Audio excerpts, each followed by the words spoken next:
Hello everyone. आज की कहानी है जीवन संगनी भाग 10। कहानी अगर अच्छी लगे तो लाइक करें, शेयर करें और प्यार भरी कहानी चैनल को सब्सक्राइब करें। अभिनव ने अपनी तरफ से आखिरी बार समझाने की कोशिश की।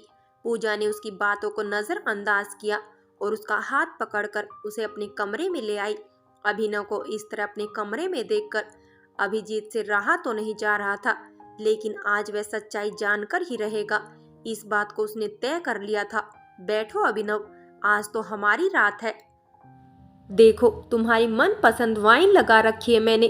बताओ तो सही कैसी लग रही है। अच्छा छोड़ो, तुम क्या कहोगे? फिर वही मुझे भाषण सुनाओगे बस। वैसे मेरी बात मानकर बहुत अच्छा किया तुमने। मुझे यकीन तो था, पर थोड़ा शक भी था, कहीं तुम आओगे या नहीं आओगे। एक तरफ तुम हो इतने समझदार, हैंडसम, साथ में काबिल डॉक्टर भी, और दूसरी तरफ तुम्हारा भाई जबरदस्ती मेरे गले पड़ा हुआ है, और उसका यह बोझ, पता नहीं कब छुटकारा मिलेगा इन दोनों से। खैर, मैं अपना मूड खराब नहीं करना चाहती उसका नाम लेकर। पूजा ने वाइन का ग्लास उसके हाथ में देते हुए कहा, और जैसे वो उसके ऊपर उससे लिपटने की कोशिश करने लगी, तभी दरवाजे की घंटी बजी।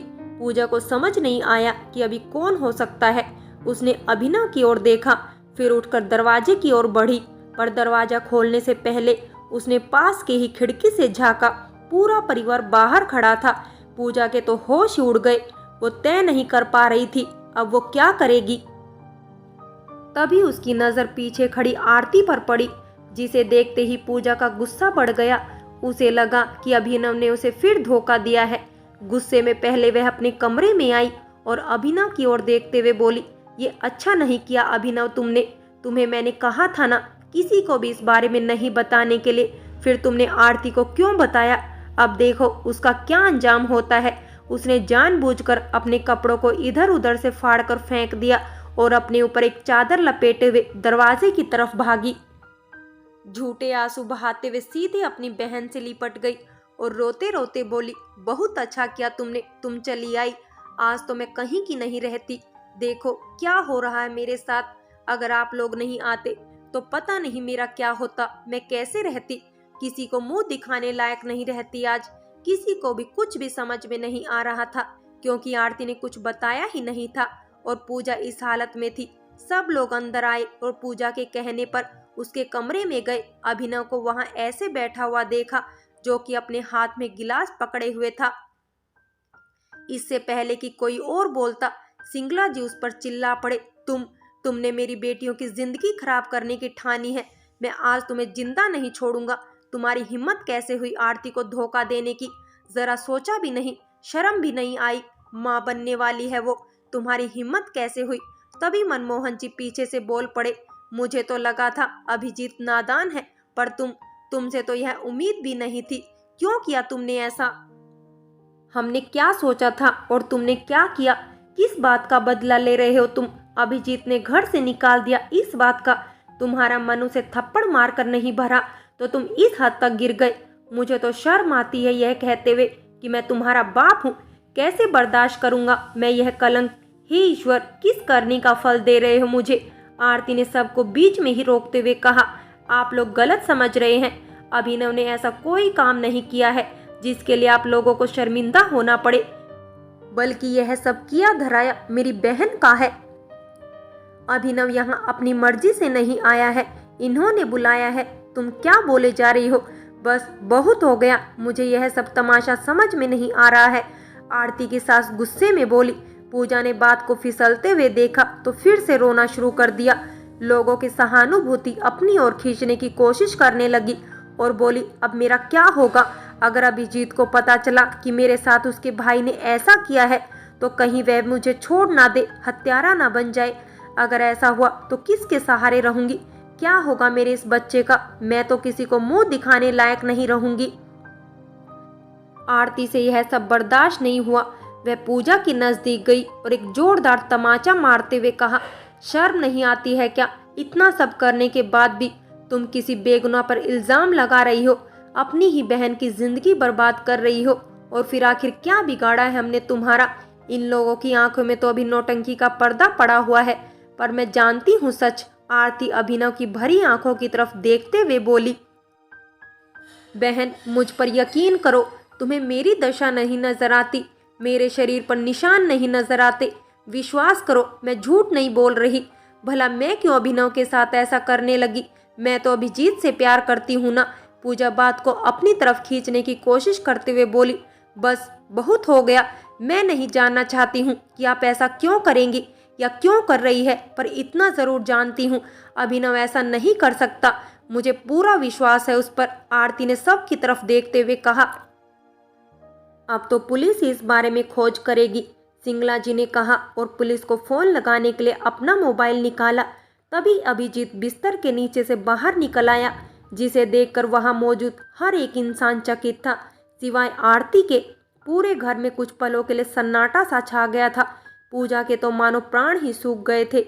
वहां अभिजीत के माता पिता भी इस बात से हैरान थे कि अभिजीत तो अपने बिजनेस टूर पर गया हुआ था, वह यहाँ कैसे पहुंचा।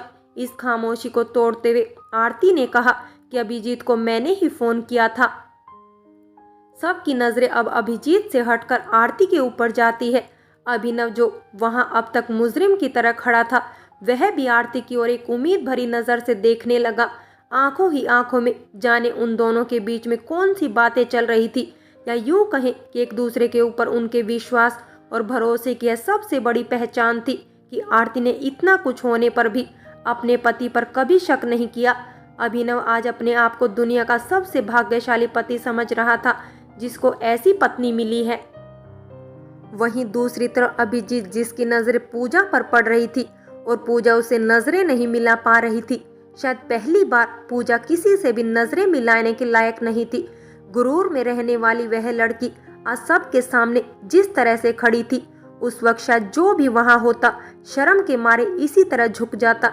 उससे कहीं ज्यादा उस वक्त अभिजीत शर्म महसूस कर रहा था। उसे समझ नहीं आ रहा था कि वह अपनी गलतियों को कैसे सुधारे। अब किसी को यह समझने में तो देर नहीं लगी थी कि वहां पर जो कुछ भी हो रहा था, उस सिक्के का एक दूसरा पहलू भी था जो नजर नहीं आ रहा था। इन सब के बीच में मनमोहन जी ने पूछा, क्या हो रहा है, अब कोई समझाएगा? मैं आपको बताता हूँ पापा जी, अभिजीत बोला। मुझे तो पता ही नहीं था, मैं अभी तक किस भ्रम में जी रहा था। आज जो मुझे पता चला है, उसने मेरी जिंदगी का एक और नया मतलब मेरे सामने खड़ा कर दिया है। जिस लड़की को पहली नजर में मैंने आपके साथ देखते ही अपने मन में बसा लिया था, वह लड़की मुझे अपनी जिंदगी का बोझ और मोहरे के अलावा कुछ नहीं समझती। वह बच्चा जो हमारे रिश्ते को मजबूत करता, वह बच्चा भी इसके लिए सिर्फ मुझे अपने पास रखने का जरिया है। मुझे समझ नहीं आता मैं उसे क्या कहूँ। मुझे पहली बार इस तरह से ऐसा महसूस हो रहा है जैसे मैं सच में पागल था पापा जी। आप सच कहते थे, आप बिल्कुल सच कहते थे। अभिनव भैया जैसा मैं कभी बन ही नहीं पाया, और अगर बना होता, उनके आदर्शों पर चला होता, तो आज शायद मेरी भी जीवन संगनी मुझे मोहरा तो नहीं समझती। आप जानते हैं यहाँ आने के बाद सबसे पहले क्या हुआ था? मैं तो यहाँ भाभी के कहने पर बिस्तर के नीचे आकर छुप गया, यह बात सोचने के लिए मजबूर होकर कि अभिनव भैया मेरे कमरे में क्यों आए। पर जब मैंने खुद अपनी बीवी को अपने ही भाई के गले पड़े हुए देखा और उन्हें उसे अपने से दूर करके समझाते हुए देखा, मैं आपको बता नहीं सकता मेरे दिल पर क्या बीती थी। इससे अच्छा तो मैं कभी घर ही नहीं लौटता, इससे अच्छा तो मैं कभी शादी ही नहीं करता। बस बहुत हो गया, मैं जा रहा हूँ, मैं कभी नहीं लौट के आ रहा। मैं नहीं रह सकता ऐसी औरत के साथ जो इस तरह से अपने ही घर को तोड़ती है, जिसके लिए मेरा होना या ना होना कोई मायने नहीं रखता। नहीं, बिल्कुल नहीं। मैं बस चला जाना चाहता हूँ। मैं कहीं तो जा रहा हूँ, मुझे नहीं पता मैं कहाँ जा रहा हूँ, और आपसे विनती करता हूँ, मुझे जिंदा देखना चाहते हैं तो मुझे रोकने की कोशिश मत कीजिएगा। अभिजीत रोते रोते बोला। अभिजीत, अभिजीत, मुझे माफ कर दो, मुझे एक और मौका दे दो अभिजीत। मैं अपने बदले की आग में, मेरा मतलब है मैं नहीं करना चाहती थी, पर पता नहीं मैं क्यों कर रही हूँ। मुझे माफ कर दो अभिजीत, मुझे छोड़कर मत जाओ। क्या होगा मेरा? मुझे छोड़कर मत जाओ, रुक जाओ प्लीज। तुम्हारे अलावा मेरा कौन है? मैं कहाँ जाऊंगी? किसके साथ रहूंगी? किसके भरोसे रहूंगी? मुझे माफ कर दो प्लीज। जान, रुक जाओ। उसके पैरों में गिरते हुए पूजा बोली। अभी भी तुम अपने बारे में सोच रही हो, एक बार भी तुमने मेरे मन के बारे में नहीं सोचा, मेरे होने वाले बच्चे के बारे में नहीं सोचा, तो मैं तुम्हारे बारे में क्यों सोचूं? तुम्हारे बारे में नहीं जानना मुझे। तुम कैसे रहोगी, कहाँ रहोगी, मैं कुछ नहीं जानना चाहता। मैं बस तुमसे छुटकारा चाहता हूँ। तुम्हें भी तो मुझसे आज़ादी चाहिए और तुम भी तो मुझसे आज़ाद होना चाहती थी ना। मेरे इस बच्चे के बोझ से आज़ाद होना चाहती थी। बस हो गई आज़ाद। कहते हुए अभिजीत ने उसके गले का मंगलसूत्र खींचा और उसे अपने से दूर धकेल दिया।